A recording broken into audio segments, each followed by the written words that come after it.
잠깐 하나님 앞에 같이 기도하시겠습니다.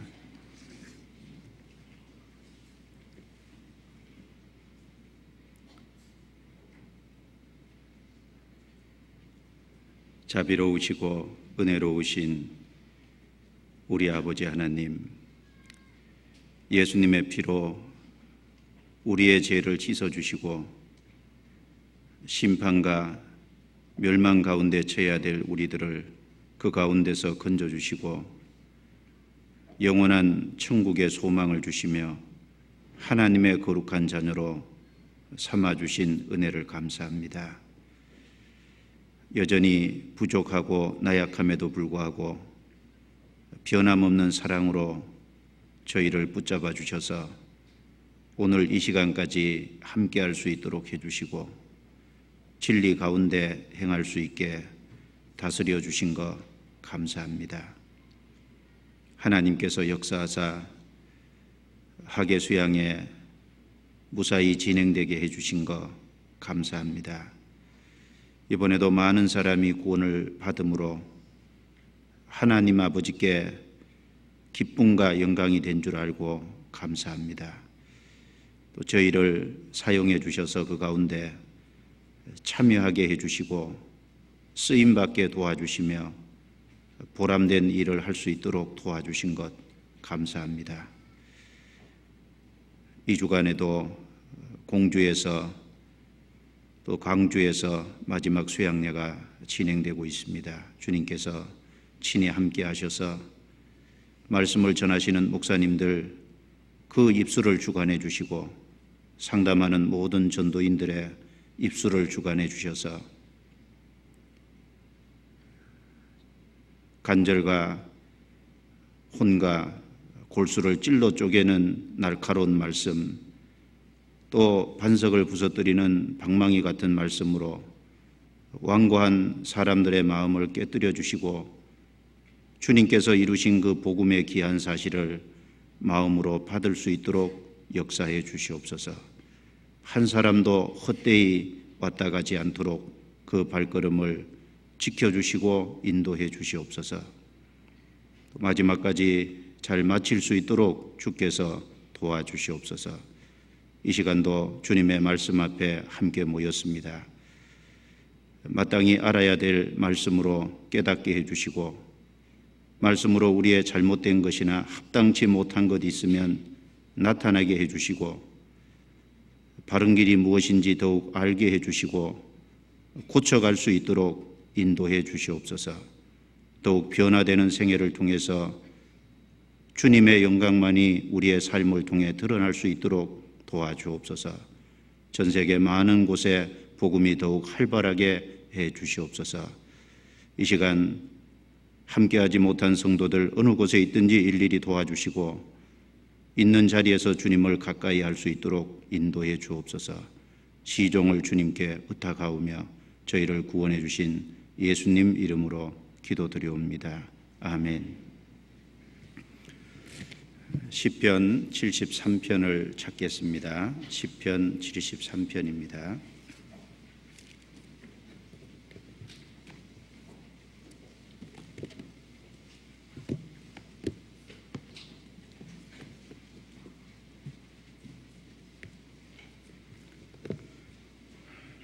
시편 73편 1절부터 제가 읽겠습니다. 하나님이 참으로 이스라엘 중 마음이 정결한 자에게 선을 행하시나 나는 거의 실족할 뻔하였고 내 걸음이 미끄러질 뻔하였으니 이는 내가 악인의 형통함을 보고 오만한 자를 질시하였음이로다. 저희는 죽는 때에도 고통이 없고 그 힘이 건강하며 타인과 같은 고난이 없고 타인과 같은 재앙도 없나니 그러므로 교만이 저희 목걸이요 강포가 저희의 입는 옷이며 살찜으로 저희 눈이 솟아나며 저희 소득은 마음의 소음보다 진하며 저희는 능욕하며 악하게 압제하여 말하며 거만히 말하며 저희 입은 하늘에 두고 저희 혀는 땅에 두루 다니도다. 그러므로 그 백성이 이리로 돌아와서 잔에 가득한 물을 다 마시며 말하기를 하나님이 어찌하랴? 지극히 높은 자에게 지식이 있으랴 하도다. 볼지어다 이들은 악인이라 항상 평안하고 재물은 더하도다. 내가 내 마음을 정의하며 내 손을 씻어 무죄하다 한 것이 실로 헛되도다. 나는 종일 재앙을 당하며 아침마다 징책을 보았도다. 내가 만일 스스로 이르기를 내가 이렇게 말하리라 하였다면 주의 아들들의 시대를 대하여 계율을 행하였으리이다. 내가 어찌면 이를 알까 하여 생각한 적 내게 심히 곤란하더니 하나님의 성소에 들어갈 때에야 저희 결국을 내가 깨달았나이다. 주께서 참으로 저희를 미끄러운 곳에 두시며 파멸에 던지시니 저희가 어찌 그리 졸지에 항폐되었는가. 놀람으로 전멸하였나이다. 주여, 사람이 깬 후에는 꿈을 무시함같이 주께서 깨신 후에 저희 형상을 멸시하리이다. 내 마음이 산란하며 내 심장이 찔렸나이다. 22절부터 끝절까지는 같이 읽습니다. 내가 이같이 우음에 무지하니 주의 앞에 짐승이 오나 내가 항상 주와 함께하니 주께서 내 오른손을 붙드셨나이다. 주의 교훈으로 나를 인도하시고 후에는 영광으로 나를 영접하시리니 하늘에서는 주 외에 누가 내게 있으리요 땅에서는 주 밖에 나의 사모할 자 없나이다. 내 육체와 마음은 세잔하나 하나님은 내 마음의 반석이시요 영원한 분깃이시라. 대저 주를 멀리하는 자는 망하리니 음녀같이 주를 떠난 자를 주께서 다 멸하셨나이다. 하나님께 가까이 함이 내게 복이라. 내가 주 여호와를 나의 피난처로 삼아 주의 모든 행사를 전파하리이다. 안녕하세요. 지금 이 시간에 공주에서 또 강주에서 수양회가 이제 마지막으로 진행되고 있습니다. 내일 오전에 침례식하고 또 아침 말씀까지 하면은 끝이 나게 됩니다. 이번에도 한 7,400명 정도 공주와 강주를 합쳐서 지금 모이고 있습니다. 물론 2차 보다가 다른 차수보다 이번 차수가 제일 적기는 합니다만 그래도 새로운 분들이 많이 오셔서 말씀을 듣고 있습니다. 기억하시고 내일 아침까지 같이 기도해 주시기 바랍니다. 최종 통계가 나왔는데요. 43,822명이 최종 접수를 하셔서 작년보다 한 6.1% 전체적으로 인원이 증가를 했습니다. 43,822명이니까 대한민국 인원이 4,700만이니까 1,000명 중에 한 명은 저희 수양회를 왔다 간 겁니다. 인원이 결코 적은 숫자가 아닐 겁니다. 그리고 2차까지, 3차까지 침례받은 인원이 합쳐서 한 4,000명 가까이, 이번에 침례 끝나면 한 5,000명이 아마 조금 넘을 거라고 이제 생각을 합니다. 그래서 적지 않은 많은 분들이 말씀을 듣고 구원을 받고 또 침례를 받으신 걸로 압니다. 물론 구원받은 분 중에 침례받지 않은 분도 계실 거고 또 지역에서 이미 구원받으신 분 중에 수양회에 오셔서 침례받으신 분도 있겠습니다마는 그러나 또 많은 분들이 새로이 구원을 받고 침례를 받으신 분이라고 생각을 합니다. 누가복음에 우리가 잘 아는 것처럼 어떤 주인에게 100마리의 양이 있었는데 한 마리 잃어버렸습니다. 99마리를 들에 두고 한 마리 양을 찾아 나서서 고생에도 불구하고 결국 찾았습니다. 그리고 어깨에 메고 돌아와서 벗과 이웃을 불러서 잔치를 했다는 말이 있습니다. 나의 잃은 양을 찾았노라. 그래서 벗과 이웃을 불러서 아주 잔치했는데 그 말씀 끝에 보면 이와 같이 죄인 하나가 회개하면 하늘에서는 회개할 것 없는 의인 99을 인하여 기뻐하는 것보다 더하리라. 그 말씀이 마지막에 나와 있습니다.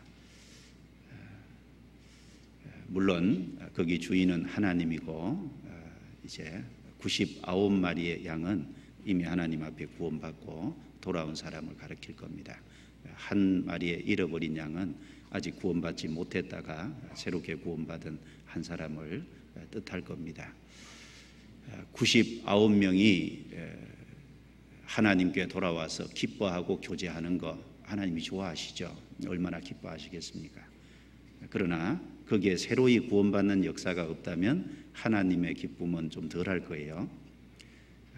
99명이 돌아와서 교제하고 즐겁게 같이 합심하는 것도 기뻐하시지만 한 사람이 돌아오면 이미 회개할 것 없는 99명을 인하여 기뻐하는 것보다 하늘에서는 그 기쁨이 더 크다고 했습니다. 한 사람이라 그랬는데 이번에 수천 명이 돌아왔을 거라고 생각을 하면 하나님에게 큰 기쁨과 또 영광이 됐을 거라고 확신합니다. 그리고 저희는 참여함으로 인해서 거기에 우리에게도 큰 보람이 되고 유익이 되고 우리에게도 큰 즐거움과 기쁨이 되었던 것이 틀림없습니다. 내가 주 안에서 뭔가 할 수 있는 일이 있다는 것이 너무나도 기쁘고 감사한 일임에 틀림이 없을 겁니다. 시편 73편은 아삽의 시라고 되어 있습니다. 오늘 이 아삽의 신앙이라는 제목으로 73편을 중심해서 좀 말씀을 드려보도록 하겠습니다. 이 아삽은 다윗 시대의 성가 대장이라고 할 수 있습니다. 요즘으로 하면 찬양 대장 격에 해당된다고 할 수 있겠죠. 다윗이 왕이 된 이후에 법궤를 다윗성으로 이제 들여와서 이제 그 법궤를 모시게 한 그 중에 레위 사람들을 새로 세워서 하나님을 섬기게 했습니다. 그리고 이 아삽은 그 레위 지파에 속한 사람입니다. 그리고 이 아삽은 재금을 탔다는 거 봐서 아삽이라는 사람은 악기를 잘 다루는 사람이었던 것 같습니다. 그리고 악기를 잘 다룰 뿐 아니라 거기에 다른 사람들을 지도할 수 있는 신앙적인 지도력도 갖고 있었고, 그래서 다윗 시대에 그 하나님을 특별히 섬기고 성막에서 법궤 앞에서 하나님을 섬기는 그 일에 찬양으로 봉사했던 사람 중에 두목이다, 성경에 그렇게 말하고 있습니다. 여기 성경을 오늘 본문이니까 적고 역대상 16장을 좀 찾아보겠습니다. 역대상 16장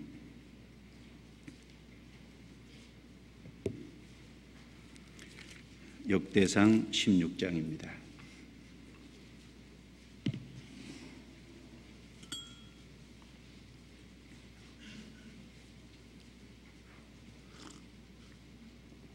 (4절입니다) 또 레위 사람을 세워 여호와의 궤 앞에서 섬기며 이스라엘 하나님 여호와를 칭송하며 감사하며 찬양하게 하였으니 그 두목은 아삽이요 다음은 스가랴와 여이엘과 스미라목과 여이엘과 마띠디아와 엘리야가 분야와야 오벳 에돔과 여이엘이라. 비파와 수금을 타고 아삽은 재금을 힘있게 치고, 여기 아삽은 재금을 힘있게 치고 악기를 다룰 줄 알고, 또 레위 사람을 세워 레위 지파에 소속되어 있었습니다. 그리고 하나님의 법궤 앞에서 이제 하나님을 섬기게 했는데 여호와를 칭송하며 감사하며 찬양하게 했으니 그 두목은 아삽이요 그 중에서 앞에서 인도하는 리더격에 해당하는 이 찬양 대장이었음을 좀 생각해 볼 수 있습니다. 그리고 이 아삽이 시편을 여러 가지 시편을 지었는데 아삽이 지은 시편이 총 몇 편인지 혹시 아세요? 세어 보신 분도 계실 건데 총 아삽은 12편의 시를 지었습니다. 그래서 시편에 12편의 시가 나와 있는데 시편 50편하고 그리고 시편 73편부터 시편 83편까지, 시편 73편부터 83편까지 저도 이제 설교 준비하면서 쭉 연결해서 83편까지 읽어봤는데 11편, 시편 50편에서 12편을 지었습니다.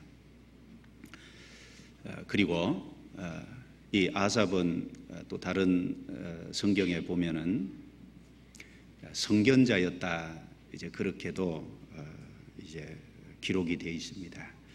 역대하 29장을 또 찾아보죠. 역대하 29장.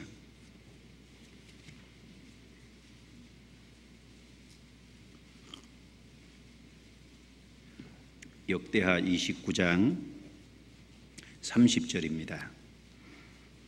같이 읽겠습니다. 히스기야 왕이 기인들로 더불어 레위 사람을 명하여 다윗과 선견자 아삽의 시로 여호와를 찬송하게 하며 저희가 즐거움으로 찬송하고 몸을 굽혀 경배하니라. 이 히스기야 왕이 기인들로 더불어 레위 사람을 명하여 다윗과 선견자 아삽의 시로, 우리가 지금 가지고 있는 시편을 얘기하죠. 그 시편에 기록되어 있는 그 시로 여호와를 찬송하게 했다. 히스기야는 다윗 훨씬 이후에 왕이잖아요. 근데 이 말씀에 보면 선견자 아삽의 시다, 이렇게 기록이 되어 있습니다. 선견자라는 말은 다른 말로 선지자라는 말입니다. 그래서 다윗 시대와 솔로몬 시대 악기를 탈 줄 알고 또 찬양을 지휘하는 레위 지파로서 또 하나님 앞에 선견자, 즉 선지자로서 활동을 했던 사람이 아삽입니다. 그래서 아삽이 쓴 시편을 쭉 읽어보시면은 거기에 이제 아삽의 신앙이 어떤 것인지 우리가 좀 아삽의 신앙을 좀 볼 수 있습니다. 그리고 아삽은 이 찬송을 잘했을 것이라고 생각을 하는데, 그 아삽 아들들도 성경 말씀에 보면 그 아삽의 수하에서 찬송하는 일을 아버지하고 같이 했다고 되어 있습니다. 그리고 나중에 느헤미야 시대에 아삽의 후손들이 100몇십 명이 찬송하는 자로 있었다라고 성경에 또 느헤미야 에스라서에 기록되어 있습니다. 그것이 다 아삽의 훌륭한 신앙의 영향이라고 생각을 해볼 수 있을 겁니다. 이 시편 73편의 내용은 그 아삽의 시 중에서도 아주 대표적인 시라고 할 수 있습니다. 이 시편 73편 내용은 두 부분으로 이제 구분해 볼 수 있는데, 1절부터 12절까지는 악인의 형통과 의인의 고난을 대비해 놨습니다. 14절까지죠. 악인의 형통과 의인의 고난을 대조해서 설명하면서 그 아삽은 그 악인의 형통을 보고 자기는 계속해서 반복적으로 고난을 당하는데, 악인임에도 불구하고 형통한 모습을 보면서 그걸 부러워하는 마음이 생겼고 또 시기 질투하는 마음이 생겼고, 그래서 신앙에 문제가 됐고, 그리고 신앙에 거의 실족할 뻔했다고, 그 악인의 형통함을 보고 부러워한 그것으로 말미암아 신앙에 어떤 큰 유혹을 받게 됐습니다. 그래서 잘못하면 실족할 뻔했는데 실족했다고는 안 했습니다. 거의 실족할 뻔했다고 했지 실족했다고는 안 했습니다. 그러나 그 어려움 속에서 15절부터 끝절까지 뒷부분에 그것을 원망하고 불평한 것이 아니라 하나님의 성소에 들어가서 하나님을 가까이 하고 하나님 앞에 기도하고 기다리는 과정 속에서 하나님 앞에서 그 이유를 깨닫게 됩니다. 왜 악인이 지금은 형통하고 의인은 고난을 받게 되는지 그 이유를 발견하게 되고, 그리고 그 이유를 발견하니까 자기가 너무 그렇게 잘못 생각했던 것이 비록 원망하고 외적으로는 불평하진 않았지만 마음속에 잘못된 생각을 가졌던 그것이 큰 실수였고 잘못이라는 걸 알았습니다. 그래서 자기가 연약함을 이제 말하고 있습니다. 내가 이같이 우매무지하여 짐승이다. 그러면서 그 남은 생애를 주님 앞에 주님을 사모하고 주님 앞에서 어떻게 살아야 될지에 대해서 쭉 각오를 밝히는 내용으로 되어 있습니다. 그래서 악인의 형통과 의인의 고난 속에서 어떤 신앙적인 유혹을 이제 받아서 문제가 될 뻔했는데 하나님을 가까이 하면서 답을 깨닫게 되고 그러는 속에서 새로운 각오를 하게 되는 아삽의 그 믿음을 여기서 좀 볼 수 있습니다. 이걸 통해서 우리가 이제 이 시대를 살아가면서 우리가 어떤 인생의 문제에 직면했을 때 어떤 태도를 가져야 될지 아삽을 통해서 좀 배울 수 있다라고 생각을 합니다. 도움이 그런 쪽에서 됐으면 좋겠습니다. 먼저 4절부터 12절 내용은 악인의 특징이 이제 구체적으로 나와 있습니다. 이 악인들의 특징을 이제 몇 가지로 여기 나와 있는데, 먼저 악인 그러면 악인은 구원을 받지 못한 사람이 성경의 악인입니다. 하나님과 올바른 관계를 맺지 못한 모든 사람은 하나님 앞에서 악인입니다, 사실. 그리고 구원을 받지 못하고 하나님 앞에 올바른 하나님과의 관계를 맺지 못한 모든 사람은 악인인데, 이제 구원을 받고 진리를 깨달은 사람은 또 하나님 보실 때 의인이죠. 그래서 성경에 의인과 악인을 나눌 때 하나님과 올바른 관계를 맺었느냐 그렇지 못하느냐, 구원을 받았느냐 받지 못했느냐, 그것으로 악인과 의인이 크게는 구분이 될 수 있다고 생각을 할 수 있을 겁니다. 악인의 특징들을 조금 몇 가지 생각을 해보겠습니다. 11절에 보시면 같이 읽어보겠습니다. 말하기를 하나님이 어찌 알랴 지극히 높은 자에게 지식이 있으랴 하도다. 하나님이 어찌 알랴 지극히 높은 자에게 지식이 있으랴. 인생을 자기 마음대로 살면서 죄를 짓고 타인에게 고통을 주고 그렇게 살아가면서 하나님이 어찌 알랴 지극히 높으신 자에게 지식이 있으랴, 이렇게 말하는 그 태도는 하나님을 부인하는 겁니다. 그리고 하나님을 완전히 무시하는 거죠. 구원받지 않은 사람의 특징은 하나님을 부인하고 하나님을 무시하고 더 나아가서 하나님을 대적하는, 그것이 구원받지 못한 사람의 특징이고 악인의 특징이라고 생각을 할 수 있을 겁니다. 시편 4절에 나와 있는 것처럼 악인은 그 교만한 얼굴로 말하기를 하나님께서 이를 감찰치 아니하신다 하며 그 모든 사상에 하나님이 없다 하나이다.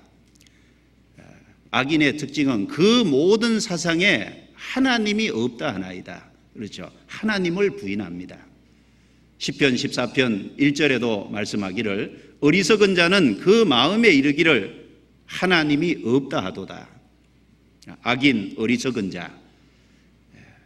첫 번째 구원받지 못한 사람의 특징은 하나님을 부인하고 하나님을 생각지 않습니다. 그 모든 사상에 살아가는 삶의 어떤 태도 속에서 하나님을 무시하는 그런 모습이 있습니다. 여기에도 하나님은 모든 것을 보고 계심에도 불구하고 하나님이 어찌 알겠느냐고, 잘못된 삶을 살아가면서도 심판받아야 마땅함에도 불구하고 지극히 높으신 자에게 지식이 있으려고 하나님을 무시하는 이런 발언을 합니다. 우리가 아는 것처럼 하나님은 완전한 지혜를 가지고 완전한 지식을 하나님은 갖고 계십니다. 그래서 하나님은 당장 심판하시지는 않지만 하나님이 모든 것을 보고 계시는 것은 틀림없습니다.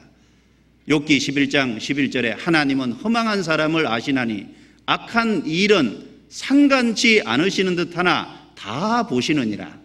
하나님이 상관치 않으시는 듯 하지만 다 보고 계시는 것이 틀림없습니다. 예레미야 시대 때 사람들은 웅장한 성전 안에 왔을 때는 옷을 예쁘게 차려입고 경건한 예배 의식과 형식을 가졌습니다. 그러나 교회당 밖에 나가서는, 성전 밖에 나가서는 마음대로 행동을 하고 자기 멋대로 살았습니다. 그래서 예레미야 23장 23절 24절에 보면은 나 여호와가 말하노라. 나는 가까운데 하나님이요 먼데 하나님은 아니냐. 나 여호와가 말하노라. 사람이 내게 보이지 아니하려고 자기를 은밀한 가운데 숨길 수 있는 사람이 있겠느냐. 나 여호와가 말하노라. 나는 천지에 충만하지 아니하느냐.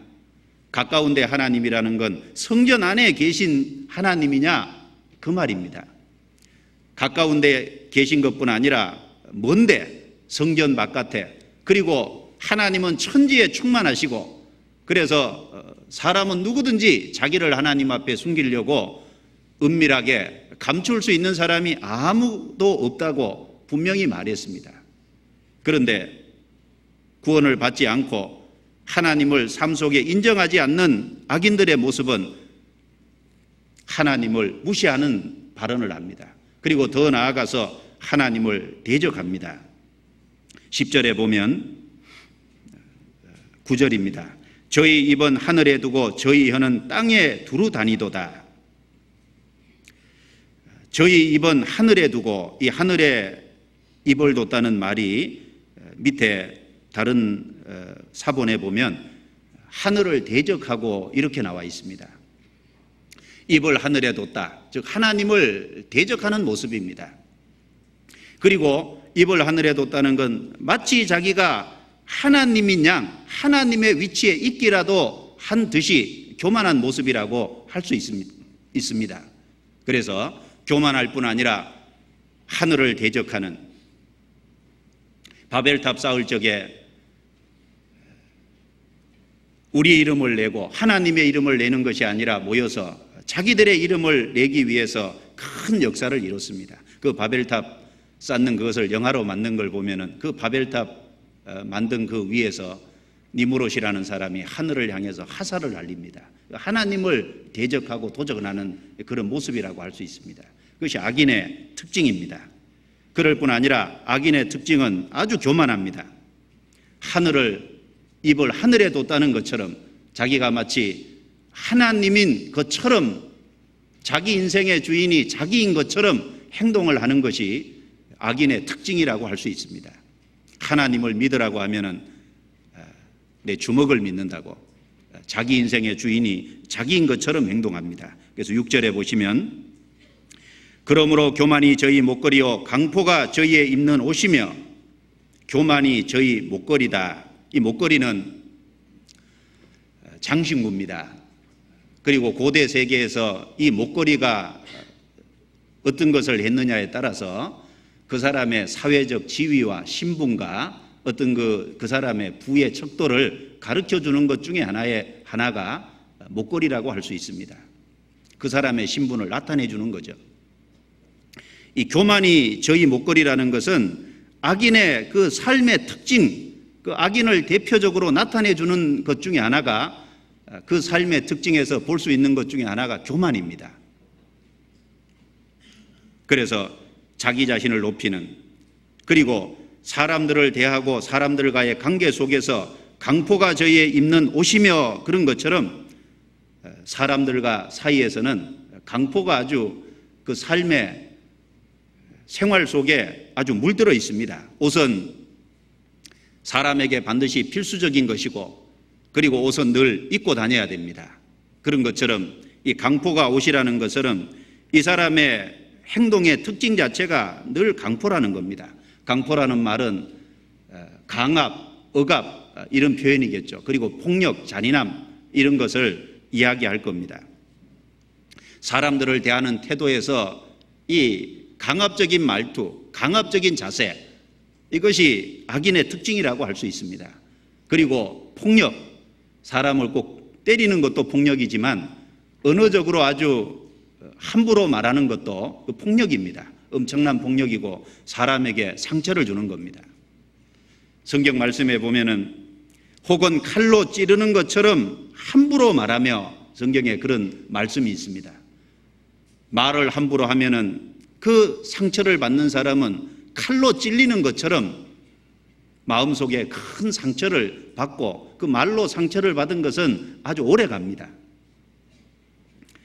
강포가 저희의 입는 옷이며, 특별히 자기보다 연약한 자들을 대해서 그리고 하나님의 뜻을 따라서 살아가는 사람들을 대해서 악인들은 그것을 조롱하고 그것을 핍박하고 그리고 강포로 대하는 그것이 있습니다.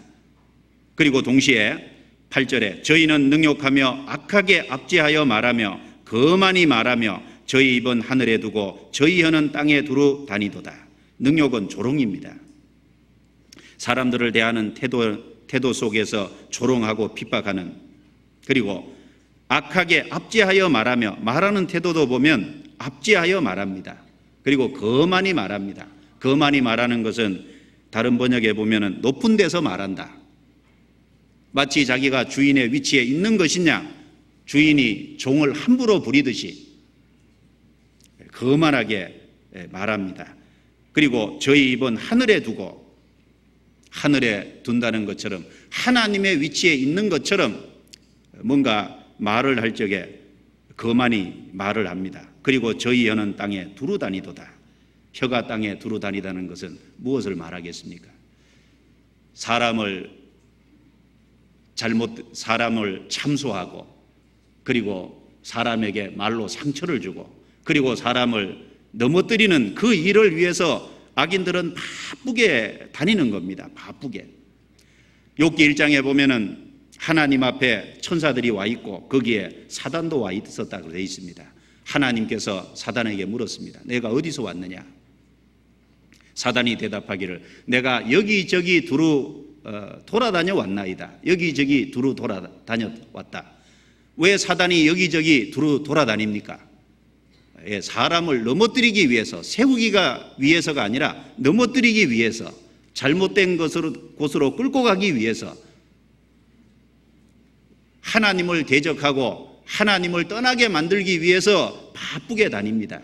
혀가 땅에 두루 다닌다는 이 말처럼 악인들은 뭔가 사람을 참소하고 상처를 주고 넘어뜨리기 위해서 바쁘게 다닙니다. 우리 시대에 그런 사람들이 얼마나 많습니까? 하나님을 믿는다고 하는데 거짓된 잘못된 교단에 빠지고 이단에 빠져서 그것을 전환이라고 바쁘게 다닙니다. 저희 혀는 땅에 두루 다니도다. 이 생각이 좀 나잖아요. 안상홍이라는 사람이 성령 하나님이라고 그걸 전파로 바쁘게 다닙니다. 이만이라는 사람이 재림 예수라고 그걸 전환이라고 바쁘게 다닙니다. 저희 혀는 땅에 두루 돌아다니다. 그 적용이 될 겁니다. 그리고 여호와의 증인들은 하나님은 사랑이시라고, 지옥은 없다고 그걸 또 전하러 바쁘게 다닙니다. 그래서 저희 혀는 땅에 두루 다닌다는 것처럼 결국은 사람을 넘어뜨리기 위해서 악인들은 바쁘게 다니는 겁니다. 그리고 이런 삶의 방식을 따라서 살아가는 사람들이 이 악인들인데, 이렇게 살아가면 하나님이 좀 심판도 하시고 하나님께서 당장 벌도 내리면 좋겠는데, 이 악인임에도 불구하고 이렇게 살아감에도 불구하고 이 성경에 보면은 평안하고 재물은 다하다고 했습니다. 4절에 저희는 죽는 때에도 고통이 없고 그 힘이 건강하며 타인과 같은 고난이 없고 타인과 같은 재앙도 없나니. 그래서 하나님을 부인하고 하나님을 무시하고 대적하고, 그리고 사람을 대하고 살아가는 그 삶의 태도에서도 강포하고 능욕하고, 그리고 거만히 말하는 이런 모습을 가지고 살아감에도 불구하고 저희는 죽는 때에도 고통이 없고 그 힘이 건강하다. 이 말씀처럼 악인임에도 불구하고 장수하는 사람도 많습니다. 그리고 그 죽을 때까지 고통이 없고 그 힘이 건강하다는 것처럼 특별한 질병을 가지지 않고 구원받지 않음에도 불구하고 악하게 살아감에도 불구하고 특별한 질병과 고통이 없이 죽을 때까지 평안한 그런 외적인 삶을 누리는 사람도 많습니다. 그리고 여기 죽는 때에도 고통이 없다, 이 말씀의 표현처럼 죽는 그 순간에도, 죽는 그 모습 속에도 어떤 사람은 죽을 때 너무너무 고통스럽게 죽지만은 구원받지 않았음에도 악임에도 불구하고 죽을 때도 평안히 죽는 사람도 있습니다. 그래서 평안히 죽는 외적 모습만 가지고 그 사람이 구원받았다, 구원받지 않았다라고 파악할 수 없습니다. 어떤 사람은 구원을 받았음에도 불구하고 어떤 질병 가운데 병으로 고통하면서 죽음을 넘어갈 때 큰 고통 가운데 넘어가는 사람도 있습니다. 그런데 구원을 받지 않고 악하게 살았음에도 불구하고 죽는 때에도 고통이 없다는 것처럼 죽는 그 순간에도 평안하게 죽는 사람도 있습니다. 그리고 타인과 같은 재앙도, 타인과 같은 고난도 없다. 사람을 살아가는 가운데서 대부분은 고난을 겪고 삽니다. 욥기 5장에 보면은 인생은 고난을 위하여 났나니 불티가 위로 나름 같으니라. 불티가 위로 나리는 것이 자연스러운 현상이듯이 인생은 크고 작은 고난이 있습니다. 그런데 여기 악인인데도 불구하고 타인과 같은 고난도 없고 타인과 같은 특별한 어려움도 없다는 겁니다. 그래서 항상 평안하고 일생을 살아가면서 평안하고 그리고 재물은 더하도다. 마음의 소원보다가 더 많은 것들이 그 사람에게 주어지는 악인에도 불구하고 그런 경우 많습니다. 그런데 이 시편을 기록한 아삽은 이 악인들의 모습을 잘 주의해 본 겁니다.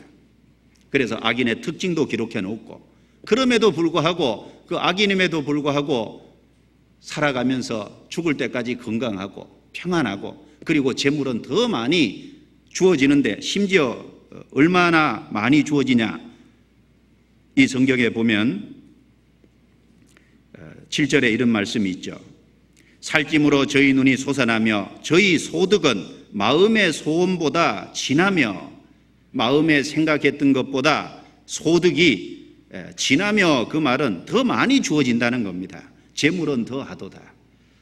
이 말씀을 두고 이 세상을 한번 바라보면은 대부분의 세상의 소득은 구원받은 사람이 갖고 있는 게 아니라 구원받지 않은 사람이 대부분 갖고 있죠.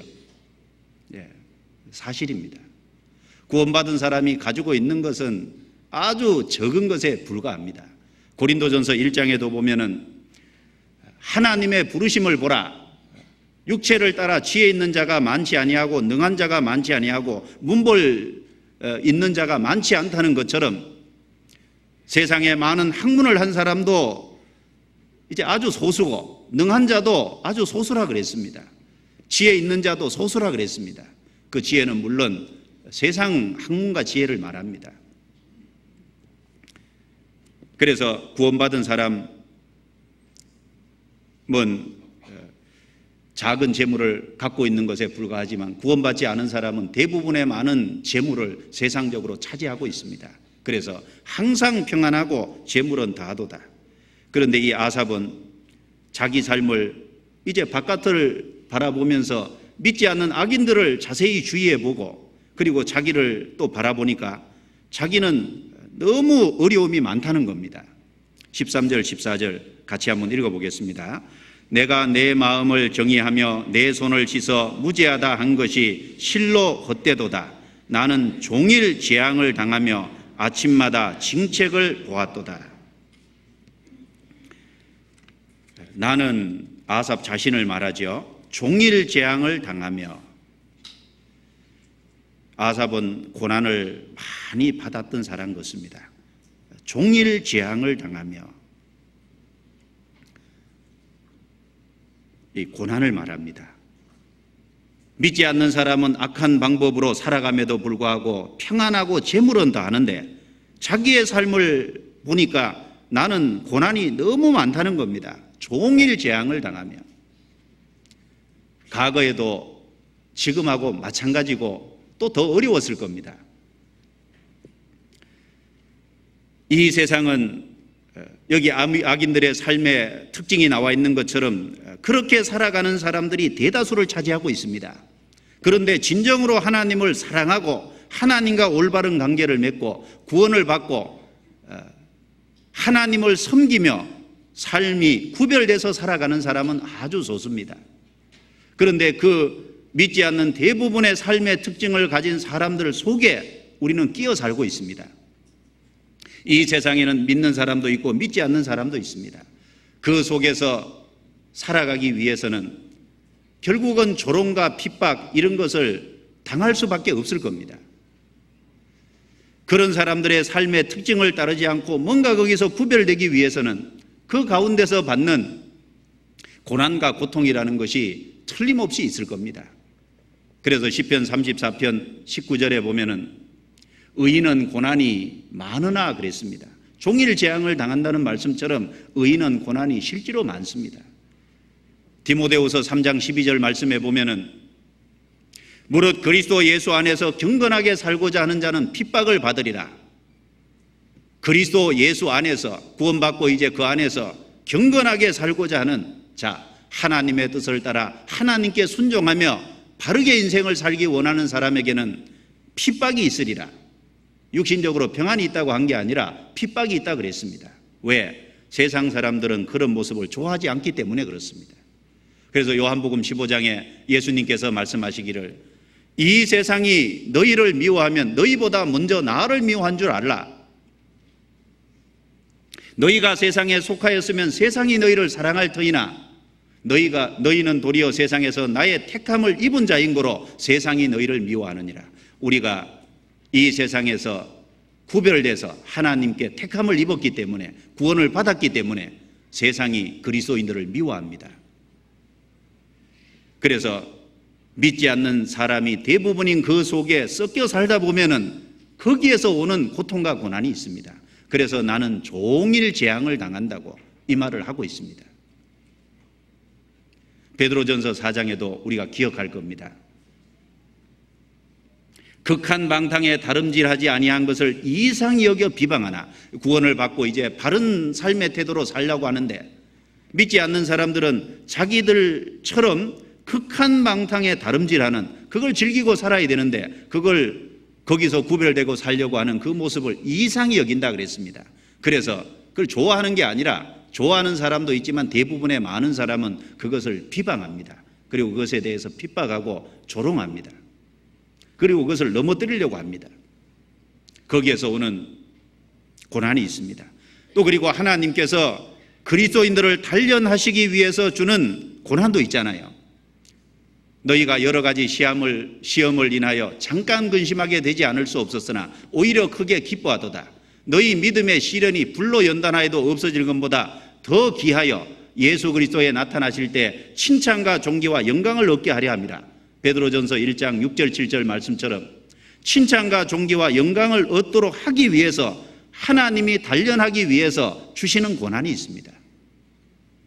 그것도 여기 나는 종일 재앙을 당하며 이 말씀처럼 아삽은 그런 고난을 겪었을 겁니다. 그리고 아삽은 다윗 시대에 다윗 옆에서 찬양대장을 했습니다. 다윗이 많은 고난을 받는 것을 실제로 아삽은 봤을 겁니다. 그리고 그 다윗의 고난에 자기도 함께 다윗이 고난받을 때 같이 고난을 받을 수밖에 없었을 겁니다. 그래서 나는 종일 재앙을 당하며 이 성경 속에 하나님의 뜻대로 살아가려고 하는 의인들은 항상 고난을 받았습니다. 성경에 이사야 선지자를 보면은 이사야 6장에 이사야 선지자는 우시야 왕이 죽던 해에 하나님의 영광을 봤다고 되어 있습니다. 그리고 하나님의 영광만 본 게 아니라 죄 사함도 받았어요. 그리고 하나님이 탄식하는 소리를 들었습니다. 이스라엘 백성들 그 당시에 거의 타락해 있었는데 하나님이 탄식하기를 내가 누구를 저들에게 보내며 누가 나를 위하여 저들에게 갈고 그 하나님의 탄식하는 그 음성, 탄식하는 그 하나님의 마음을 이사야는 안 겁니다. 이사야는 하나님 앞에 자원했습니다. 내가 여기 있나이다. 나를 보내소서. 이사야 6장에 그런 내용이 나와 있습니다. 영광을 보고 죄사함을 받고 그리고 하나님이 그 타락된 이스라엘 백성들을 보고 탄식하고 그들을 돌이킬 사람 보내서 그들을 돌이킬 사람을 찾고 있는 그 하나님의 음성을 들은 거예요. 그래서 내가 여기 있나이다, 나를 보내소서 자원했습니다. 그리고 이사야는 그때부터 남은 생에 얼마나 고난을 받았지 않습니까? 그 당시에 선지자 노릇을 한다는 것은 쉬운 일이 아닙니다. 선지자가 곧 예표의 사람이었습니다. 이스라엘 백성들이 계속 하나님을 의지하지 않고 애굽을 의지하니까 하나님이 아수르를 들어서 애굽을 포로 잡아가고 애굽이 포로 잡혀갈 때 이스라엘도 포로 잡혀갈 것을 하나님께서 보여주시기 위해서 그 포로 잡혀가는데 벌거벗은 채로 포로 잡혀갈 것을 알려주시기 위해서 이사야 선지자에게요 3년 동안이나 벗은 몸으로 그리고 벗은 발로 그대로 행하면서 이렇게 될 거라고 보여주라 그랬습니다. 쉬운 일이 아니죠. 이사야 20장 넘겨보겠습니다. 접고 이사야 20장.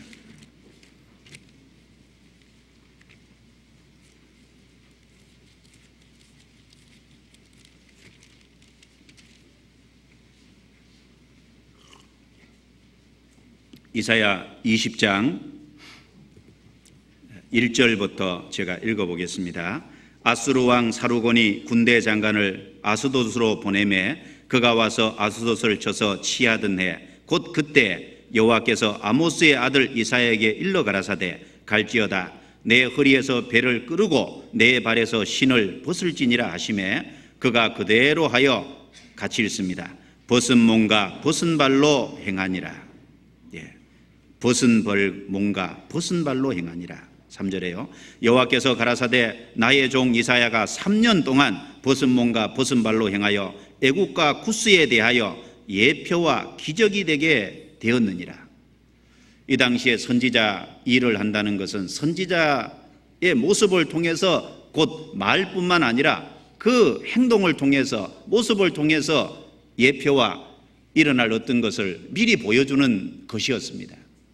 그래서 벌거벗겨서 잡혀갈 그것을 이스라엘 백성들에게 알려주기 위해서 3년 동안 벗은 몸, 벗은 발로 행하라고. 벗은 몸과 벗은 발로 행할 때 외적으로는 수치가 있겠죠. 그러나 하나님의 말씀을 전하기 위해서 하나님의 말씀을 그대로 순종하고 그렇게 행했습니다. 그리고 벗은 몸과 벗은 발로 행하기 위해서는 여름만 있는 것이 아닙니다. 겨울도 있잖아요. 추위에도 불구하고 그대로 그 모습을 백성들 앞에 보여줬습니다. 이스라엘 백성들에게 이렇게 잡혀간다고 하는 하나님을 의지하지 않고 애굽을 의지하면 이렇게 된다고 하는 걸 직접 보여주기 위해서 예표의 사람이 되기 위해서 그렇게 행했습니다. 그리고 많은 조롱과 어려움을 겪었습니다. 그러나 이사야 선지자는 아주 담대했다고 되어 있습니다. 이사야 50장입니다. 50장.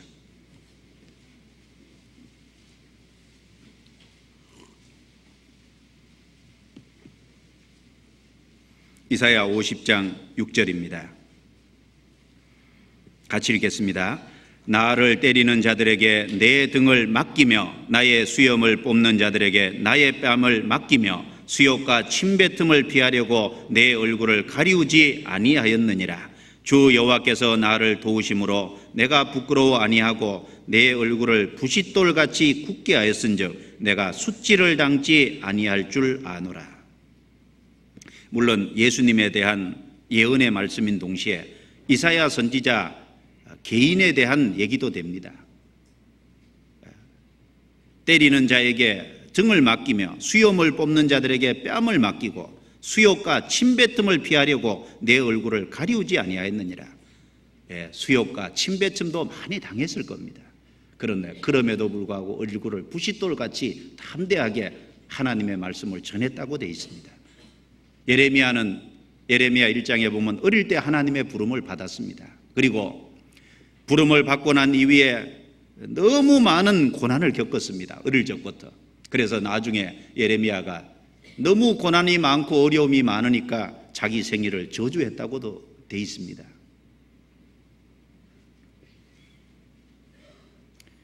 그런데 하나님께서 예레미야를 책망하면서 그 잘못된 곳에서 일어서기를 하나님이 다시 권하셨고 예레미야는 그 말을 듣고 다시 하나님께 일어섰습니다.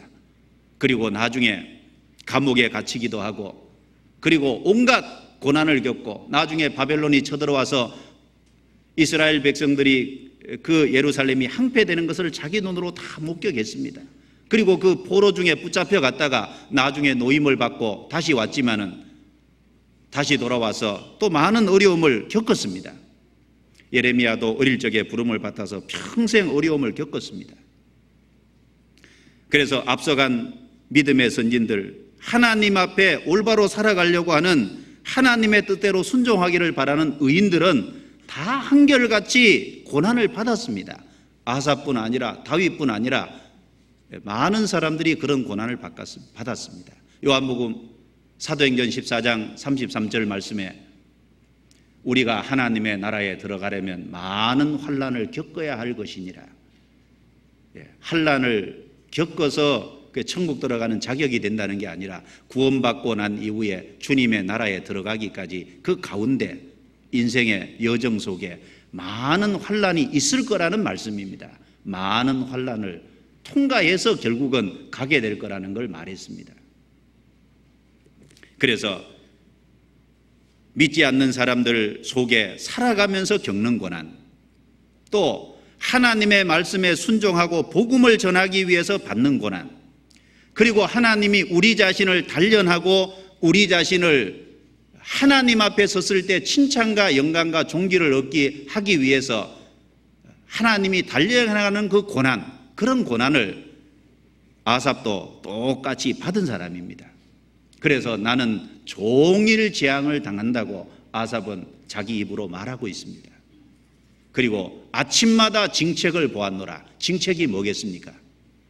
징책은 잘못된 것을 하나님께서 돌이키시기 위해서 하나님이 훈계하시고 책망하시고 징계하시는 것이 징책입니다.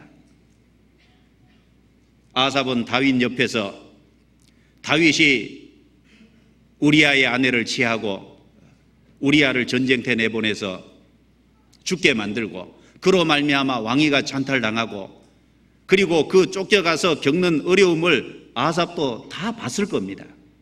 그럴 뿐 아니라 아침마다 징책을 보았도다. 그 주님 안에서 살아가면서 어떤 그 하나님 앞에 책망받고 징계받는 스스로의 모습이 있었을 수도 있습니다.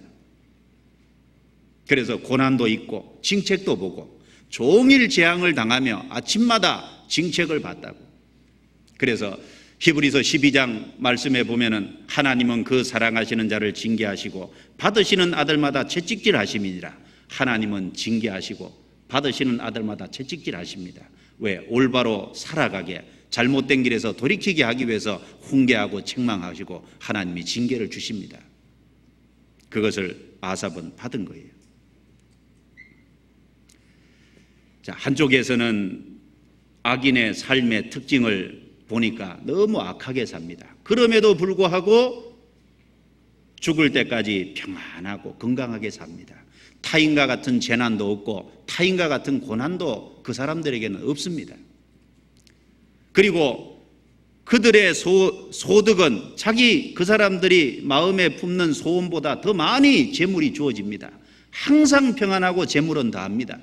그런데 자기 삶을 보니까 자기는 하나님 앞에 건짐을 받고 하나님과 올바른 관계를 맺고 하나님의 뜻대로 살려고 하고 하나님의 말씀을 다른 사람에게 전파해 주기를 원하고, 그럼에도 불구하고 자기는 종일 재앙을 당하고 아침마다 징책을 받는 겁니다. 그러면서 마음에 문제가 됐습니다. 나는 주님의 뜻대로 살아가는데도 왜 이렇게 어려움을 겪느냐? 그런데 악인들은 악하게 살아가는데도 왜 저렇게 평안하냐? 그래서 얼른 생각하면은 마음속에서 내가 주님을 따르고 내가 주님을 의지하고 사는, 그리고 주님의 뜻대로 살기 위해서 내 자신을 깨끗하게 하고 구별하는 이것이 무슨 소용이 있겠느냐? 마음속에 회의가 인 겁니다. 그 성경의 내용이 나오죠. 시편 73편 넘겨보겠습니다. 시편 73편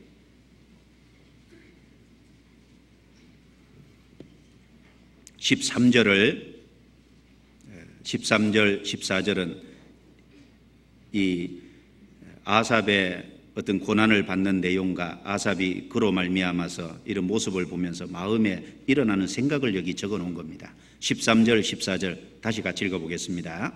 내가 내 마음을 정의하며 내 손을 씻어 무죄하다 한 것이 실로 헛되도다. 나는 종일 재앙을 당하며 아침마다 징책을 보았도다. 그래서 이렇게 말했다는 것이 아니고 그 마음에 이런 생각이 올라온 겁니다. 내가 내 마음을 정의하며 하나님 앞에 자기 마음을 정결하게 하고 하나님을 가까이 따르기 원하고, 그래서 내 손을 씻어 무죄하다 한 것이, 이 손을 씻는 것은 구약의 손을 씻는 것은 행실을 올바르게 하는 것이 손을 씻는 것으로 말한 겁니다. 자기 행실을 올바르게 해서 자기를 죄에서 멀리하는, 그렇게 살았는데 그것이 헛되게 생각될 정도로 악인들이 형통하다는 겁니다. 마음속에 이런 회의가 일어났습니다. 그리고 이런 악인들의 형통함을 보면서 그 악인들의 형통함에 대해서 부러워하는 마음이 생겼습니다. 그래서 1절부터 3절까지 신앙의 위기를 이제 말을 하고 있습니다. 그래서 악인의 형통과 의인의 고난을 보면서 이 신앙의 회의가 일어난 것이 1절부터 3절 내용에 기록되어 있습니다. 같이 읽어보죠. 하나님이 참으로 이스라엘 중 마음이 정결한 자에게 선을 행하시나 나는 거의 실족할 뻔하였고 내 걸음이 미끄러질 뻔하였으니 이는 내가 악인의 형통함을 보고 오만한 자를 질시하였음이니라. 아삽은 그동안 살아오면서 아삽의 마음속에 딱 붙잡고 있는 진리가 있었습니다. 그것이 뭐냐면 하나님은 선하시다. 이것을 아삽은 마음속에 붙잡고 살아왔습니다. 그래서 하나님이 선하시기 때문에 마음이 정결한 자에게 반드시 선을 행하신다는 것을 아삽은 그동안 믿고 살아왔습니다. 그런데 그럼에도 불구하고 자기에게는 고난이 너무 많고 잘못할 때 바로바로 징계가 왔습니다. 그리고 다윗이 하나님 앞에 하나님의 마음에 합한 자로 여김받았지만 다윗이 잘못함으로 받는 그 징계, 그리고 다윗을 연단하기 위한 그 고난도 아삽은 자기 눈으로 목도했습니다.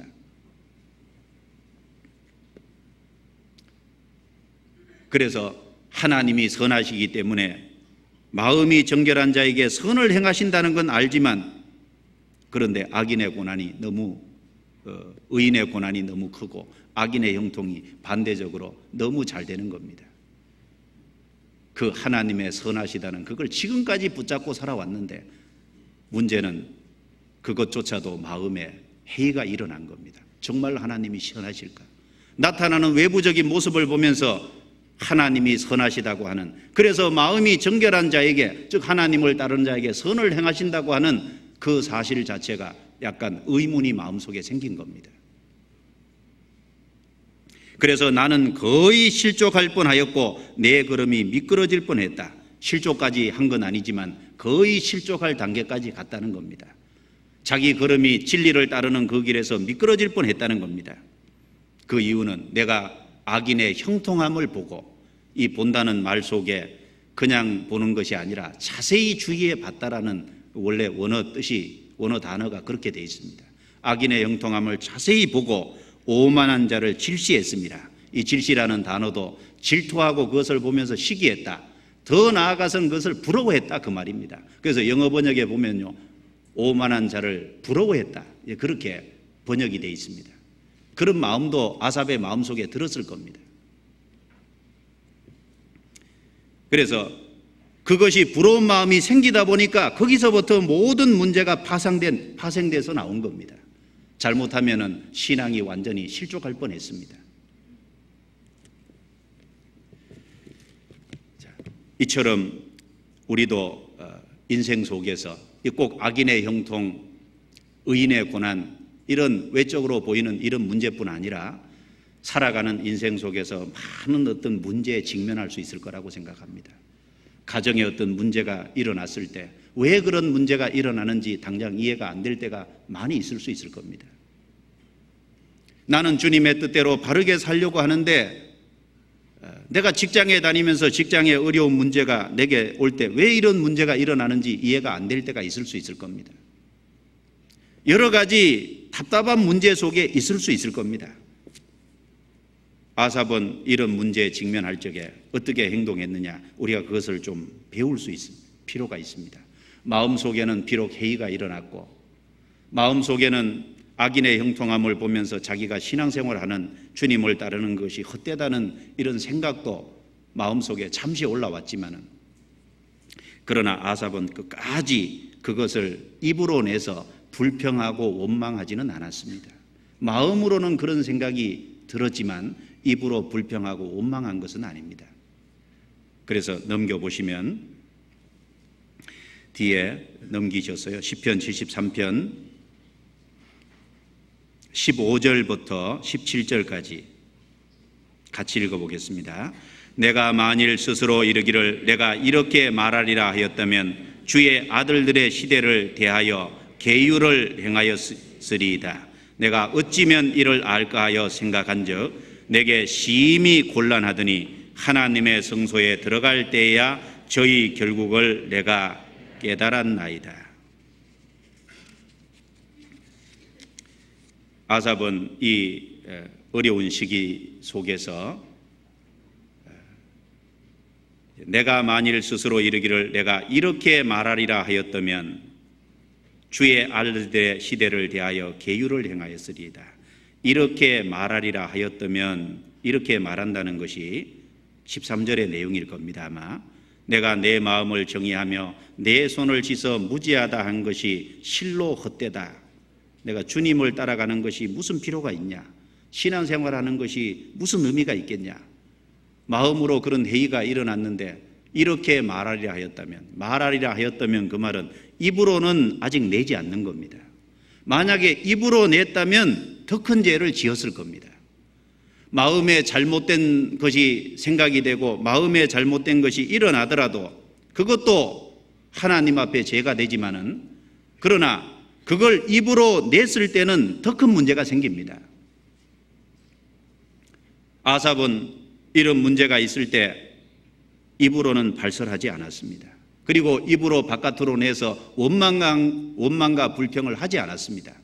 만일 원망과 불평을 하고 입으로 발설했더라면 주의 아들들의 시대를 대하여 주의 아들들, 구원받은 사람들, 또 다른 사람들에게 내가 계율을 행하였으리이다. 그렇습니다. 우리가 어떤 문제가 있고 그 뜻을 잘 모를 적에 마음에는 여러 가지 생각들이 있을 수 있습니다. 그러나 그것을 입으로 너무 쉽게 발설하고 입으로 내서 원망과 불평하면은 아직 신앙이 연약한 사람들, 또 신앙이 아직 성장하지 못한 사람들에게 큰 상처를 줄 수 있고 그 사람들의 신앙을 실속시킬 수 있는 그런 문제가 있습니다. 그래서 입으로 내면은 안 됩니다. 마음속에 그런 것이 있더라도 조심해야 될 겁니다. 이 말을 내서 덕이 되겠는지 덕이 안 되겠는지 아삽은 그것을 생각하고 입으로까지는 내지 않았습니다. 그리고 어떻게 했냐면은 내가 어찌면 이를 알까 하여 이 문제에 대해서 답을 알기를 원하는데 심히 곤란했습니다. 그러나 아삽이 택한 길은 하나였습니다. 내가 하나님의 성소에 들어갈 때에야 저희 결국을 깨달았나이다. 마음에 그런 회의도 들었고 생각도 했고, 그러나 입으로 발설하지 않으면서 그 답을 정말 알기를 원했습니다. 그리고 그 답을 알기 위해서 주의 성소에 들어갈 때야 그 결국을 깨달았다. 결국은 하나님에게 질문하고 하나님에게 간구하고 주의 성소에 들어간다는, 그 주의 성소 당시는 이제 하나님을 섬기는 그 법궤가 있고, 그리고 하나님을 섬기는 장소가 바로 성소입니다. 하나님을 가까이 하는 곳입니다. 그 하나님을 가까이 하고 하나님께 기도하고 하나님께 질문하는 가운데서 하나님에게서 답을 받은 겁니다. 그래서 우리도 어떤 문제가 생겼을 때 지혜로운 것이 무엇이겠습니까? 먼저는 조용히 그 문제를 하나님께 내놓고 성소에 들어갈 때, 즉 하나님을 가까이 할 때 그 답을 깨달은 것처럼 우리도 하나님께 질문해야 될 겁니다. 그걸 알기 위해서 하나님께 기도해야 될 것이라고 확신합니다. 예레미야 12장을 넘겨보겠습니다. 예레미야 12장.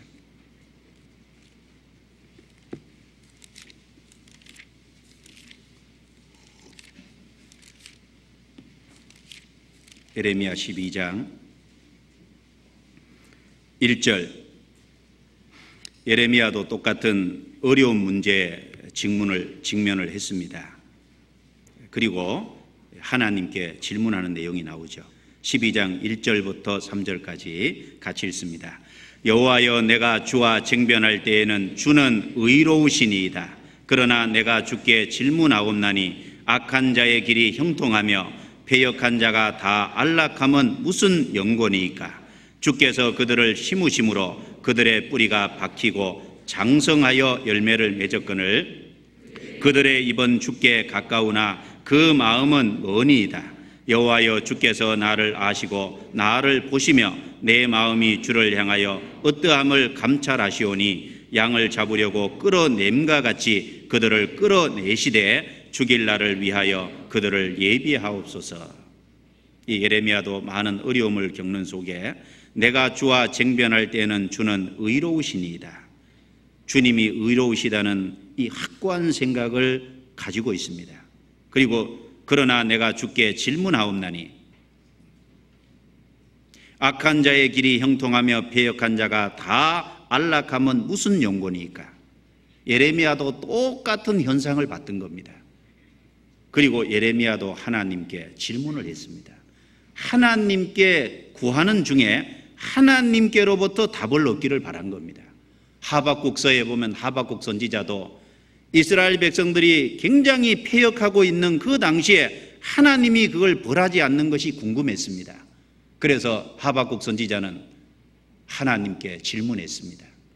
질문하니까 하나님께서 그 이스라엘 패역을 바벨론을 들어서 하나님께서 심판할 거라는 소리를 들었습니다. 하박국 선지자의 마음에 더 큰 문제가 생겼습니다.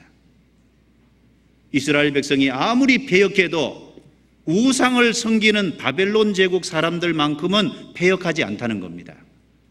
어떻게 더 악한 바벨론을 들어서 이스라엘 민족을 하나님이 심판할 수 있느냐, 또 문제가 생겼습니다.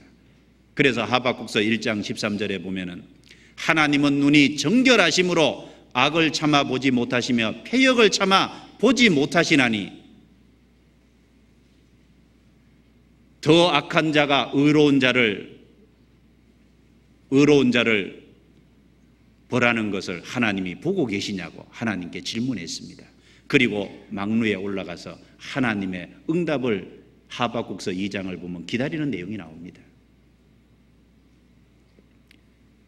그렇습니다. 우리 인생에 어떤 문제가 생기고 어려움이 생길 때는 먼저 입으로 원망하고 불평하고 그것에 대해서 발설하고 그것으로 말미암아 다른 사람에게 문제를 주고 그럴 것이 아니라 먼저는 하나님 앞에 조용히 무릎을 꿇고 그 문제에 대해서 왜 그러냐고 하나님께 먼저 기도해야 될 겁니다.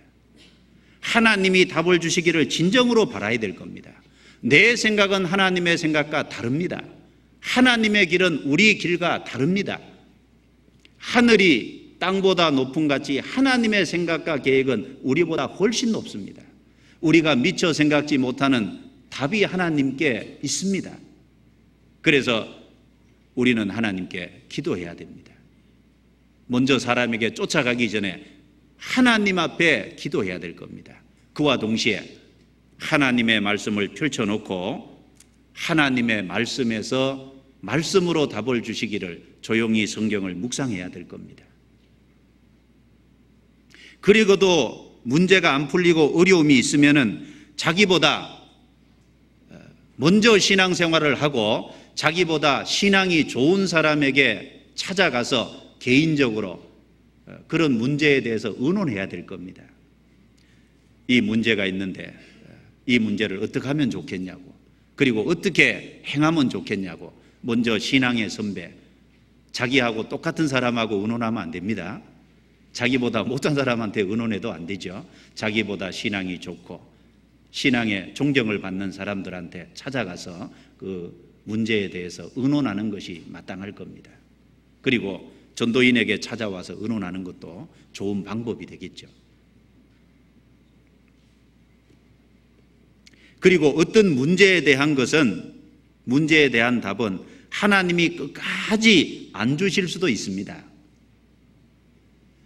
고린도전서 13장에 보면은 우리가 지금은 거울을 보는 것이 모든 것이 희미하나 그때에는 우리가 주님 앞에 섰을 때는 주님이 나를 아신 것처럼 내가 온전히 알리라. 어떤 것에 대해서는요, 주님 앞에 가서야 답을 얻을 수 있는 것이 있을 수도 있을 겁니다. 지금 당장은 모르는 것이 있을 수 있어요. 땅에 있는 동안은 하나님의 모든 것을 알 수 있는 것이 아닐 겁니다. 그러나 꼭 필요한 답은 하나님이 반드시 주실 겁니다. 그래서 욥기서 내용을 보면은 하나님이 욥에게 시련을 주는 그 발단이 처음 된 것이 마귀가 사탄이 하나님 앞에 와서 하나님께서 욥을 선대하고 욥에게 물질적인 많은 축복을 주고 건강을 주니까 욥이 하나님을 잘 섬긴 거 아니겠냐고. 욥을 한번 물질을 뺏어보고 그리고 건강을 뺏어보면은 욥이 하나님을 섬기는 그곳에서 떠날 거라고.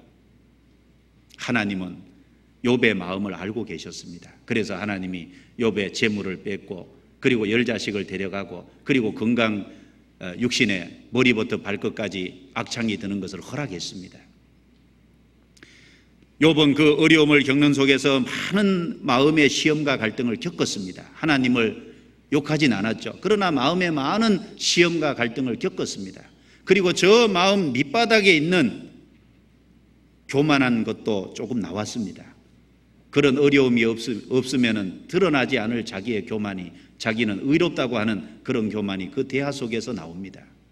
그런데 욥기 38장부터 하나님께서 폭풍 가운데서 나타나서 쭉 욥기 42장까지 말씀하는 내용을 보면은 하나님은 창조주시라는 걸 계속 얘기합니다. 하나님이 창조주고 하나님이 모든 것을 만들고 다스리는 분이라는 걸 설명하는 가운데서 욥은 모든 문제가 풀렸습니다. 그리고 욥은 하나님께 회개했습니다. 그런데 욥기를 아무리 읽어봐도 사단이 욥은 이 죽기 전에 사단이 하나님에게 와서 욥에게 물질을 뺏어가고 건강을 해치면 하나님을 떠날 거라고 그 하나님을 욥을 대적하는 그 말을 한 걸 하나님은 욥에게 끝까지 말해주지 않았습니다. 욥은 죽기 전까지 그걸 몰랐을 겁니다. 안 가르쳐 주는 것도 있습니다, 결국. 그래서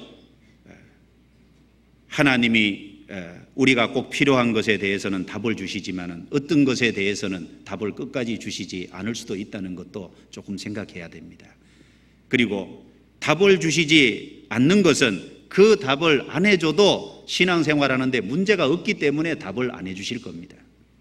신앙생활에 꼭 문제가 되는 것이라면 반드시 답을 해주실 겁니다.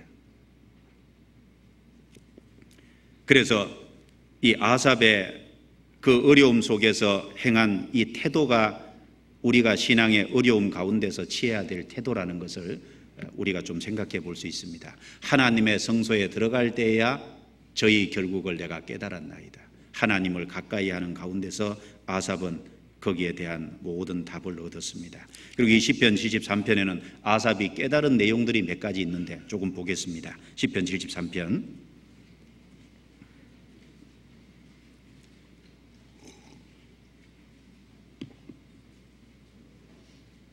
시편 73편